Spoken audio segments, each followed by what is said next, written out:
మొన్న ఒక ఎన్ఆర్ఐ మిత్రుడు ఫోన్ చేశాడు. "ఎందుకబ్బా అక్కడ ఉంటావు రావచ్చు కదా! ఏందా అమెరికాలో ఏం పాడైంది వచ్చేయొచ్చు కదా!" అంటే, "వచ్చి ఏం చేయమంటావు?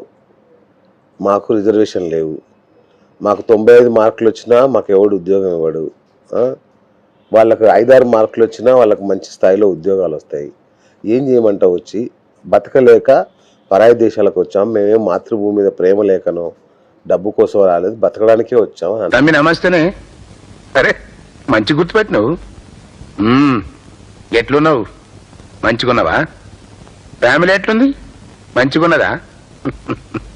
ఏంటోనవా ఎప్పటికప్పుడు నీతో కలవాలని మంచి కృషి చేసుకోవాలని ఉంటది. కానీ ఏం చేస్తాం, నువ్వు బిజీ నేను బిజీ. ఫస్ట్ బేసిక్ క్వశ్చన్ ఏంటంటే ఆయన అమెరికా పోవడానికి గల శక్తి ఎక్కడి నుంచి వచ్చింది?